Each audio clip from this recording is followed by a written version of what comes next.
इस वक्त हमारे साथ मौजूद है बिहार के यूथ यानी कि युवा नेता चिराग पासवान जी, और वो कल बिहार बचाओ का जो मार्च निकालने वाले हैं, हम उस पे उनसे बातचीत करने आए हैं। आइए उनसे पूछते हैं उनको क्या ज़रूरत पड़ गई बिहार को बचाने की। चिराग पासवान जी, स्वागत है आपका हमारे चैनल में। Thank you so much. क्या ज़रूरत पड़ गई आपको बिहार बचाने की? क्या हो गया बिहार को? भाई, बिहार में जिस तरीके से आज की तारीख में परिस्थितियां उत्पन्न हुई हैं और जिस तरीके से असंतोष बिहार के हर एक वर्ग में समाज में देखने को मिल रहा है, खासतौर पर छात्रों की बात हो, शिक्षकों की बात हो, अभ्यर्थियों की बात हो, ममता आशा दीदी की बात हो, या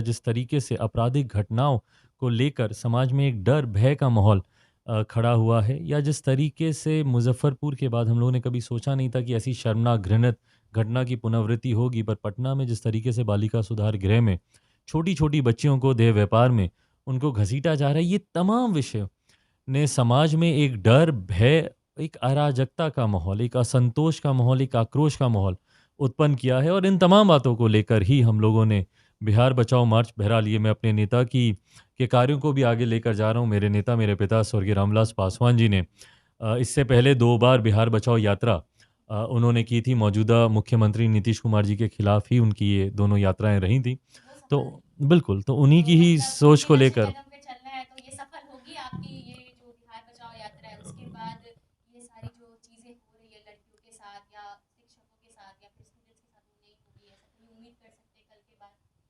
प्रयास तो उसी दिशा में है, पर रातों रात कोई बदलाव हो, ये संभव भी नहीं है। आज़ादी भी हम लोग को एक लंबे आंदोलन के बाद ही हम लोग को मिली थी। और आज अगर आप बिहार में अपराध भ्रष्टाचार से अगर आप आज़ादी चाहते हैं, तो ये एक मार्च से पूरी हो जाए या एक प्रदर्शन से पूरी हो जाए, संभव नहीं है। पर ये एक आगाज़ है एक लंबी लड़ाई की दिशा में। अच्छा, जब हम नीचे थे और हमें मतलब कुछ लोगों से बातचीत की तो हमें पता चला कि किस तरीके से मतलब आपके बहुत ज़्यादा मतलब हर ज़िले से लोग आ रहे हैं, और आपने इसको एक बहुत बड़ी रैली बनाने का मतलब इस जो मार्च है वो बहुत लोगों के साथ करने का कोशिश किया है। तो हर जगह से 5-5 हज़ार लोग आ रहे हैं, तो मतलब इतना पॉसिबल हो पाएगा? मैं संख्या पे ध्यान नहीं दे रहा हूँ, मेरी भीड़ बड़ी हो उस तरफ मेरा ध्यान नहीं है, मेरे मुद्दे बड़े होने चाहिए। मुद्दे जनता का सरोकार रखने वाले होने चाहिए। तो मैं इश्यूज़ पे ज़्यादा ध्यान दे रहा हूँ कि किस वजह से मैं इस मार्च पे मैं निकला हूँ। भीड़ कितनी होगी, नहीं होगी, उस दिशा में मेरा कोई ध्यान नहीं है। हाँ, इतना ज़रूर है कि कई ऐसे राजनीतिक दल हैं, कई ऐसे संगठन हैं जिनका समर्थन मुझे अपने इस मार्च को लेकर मुझे मिला है।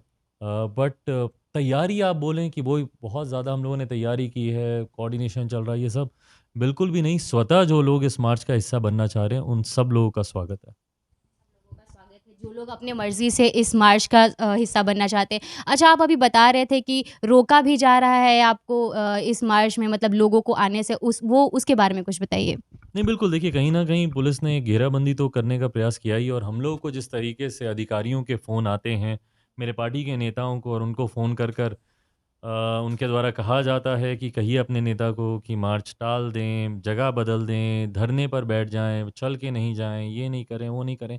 तो जितनी मेहनत शासन प्रशासन मुझे रोकने में लगा रहा है, अगर इतनी मेहनत अपराधियों को रोकने में लगाता तो बिहार एक बेहतर सुरक्षित जगह होती बिहारियों के लिए। अच्छा, बिहार अपराधियों का तो देख ही रहे हैं हम लोग जो हाल चल रहा है अभी। और ये जो शराबबंदी जो नीतीश कुमार जी ने की है, उसका मतलब क्या है? लगता है वो सफल है? क्योंकि शराबबंदी हो रही है लेकिन मिल भी रही है, और जिन लोगों को वो रोकने लगा रहे हैं वो चीज़ें फिर वो लोग ही खुद धरना पे बैठ जा रहे हैं, अलग-अलग चीज़ें हो रही है। तो क्या है उनका ये जो एजेंडा था कि बिहार में शराबबंदी करेंगे, वो क्या है? विफल है वो एजेंडा पूरी तरीके से। और जब आपको पता है तो मुझे लगता है सबको ही पता है कि बिहार में कितने खुलेआम शराब मिल रही है, होम डिलीवरी तक हो रही है शराब की। तो ये अपने में दर्शाता है कि मुख्यमंत्री नीतीश कुमार जी के नाक के नीचे, गृह मंत्री भी हैं हमारे प्रदेश के, उनकी नाक के नीचे अगर कानून की ऐसी धज्जियां उड़ाई जा रही हैं, और उसके बाद भी अगर वो खामोश हैं, इसके ऊपर कोई कड़ा कदम नहीं उठाते, तो दर्शाता है कि कहीं ना कहीं संरक्षण प्राप्त है ऐसे तस्करों को, ऐसे गिरोह को, जो शराब के आयात में या जहरीली शराब के निर्माण के कार्यों में जो लोग लिप्त हैं, उनका संरक्षण प्राप्त है। और यही कारण है कि ये कानून इतना विफल हुआ है। अच्छा, ये जो एसटीटी वाले जो लोग हैं, आपने अभी देखा होगा कि उन्होंने किस तरीके से अपने ऊपर पेट्रोल डाल के अपने आप को जलाने की कोशिश की थी, और ये पिछले 6 महीने से मतलब लगातार आंदोलन कर रहे हैं, अपने हक के लिए लड़ने की कोशिश कर रहे हैं। पर मुख्यमंत्री के पास अगर ये जाए तो इनकी बात सुनी नहीं जाती है, शिक्षा मंत्री के पास जाते हैं तो अजीब तरह के बयान दिए जाते हैं, इनके लिए क्या है आपका? ये भी कल हम लोग के विभिन्न एजेंडोज़ में से एक ये भी एक एजेंडा है, ये भी एक मुद्दा है एसटीईटी के छात्रों की मांगों को लेकर। यही विडंबना है हमारे प्रदेश की कि सुना नहीं जाता है किसी का।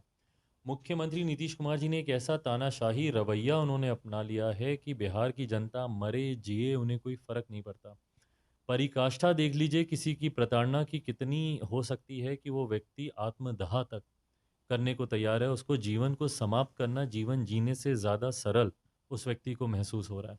तो ये कहीं न कहीं उत्पीड़न की प्रताड़ना की पराकाष्ठा है और यही पराकाष्ठा समाज का हर एक वर्ग आज की तारीख में झेल रहा है, उसका अनुभव कर रहा है और यही कारण है कि आज की तारीख में हम लोग भी अब सड़क पर उतरने के लिए हम लोग मजबूर हैं क्योंकि ये सरकार सुनती नहीं है, गूंगी बहरी हो चुकी है। धन्यवाद, ज़्यादा लंबा नहीं करते हैं। तो जिस तरीके से अभी हमने चिराग पासवान जी से बातचीत की और हमें पता चला कि किस तरीके से जो हमारी सरकार है वो गूंगी बहरी की सरकार है और इसी चीज़ को लेके जो चिराग पासवान जी हैं वो कल बिहार बचाओ का आंदोलन करने जा रहे हैं, मार्च करने जा रहे हैं, बिहार को बचाने की एक छोटी-सी कोशिश करने जा रहे हैं क्योंकि उन्होंने बताया कि हमें भी जो आज़ादी पाने में बहुत वक़्त लग गया, तो एक छोटा-सा मार्च, एक कल का मार्च जो है वो बहुत जल्दी बिहार को बचा नहीं सकता। कोशिश कर रहे हैं वो और आगे भी ऐसे होते रहेगा।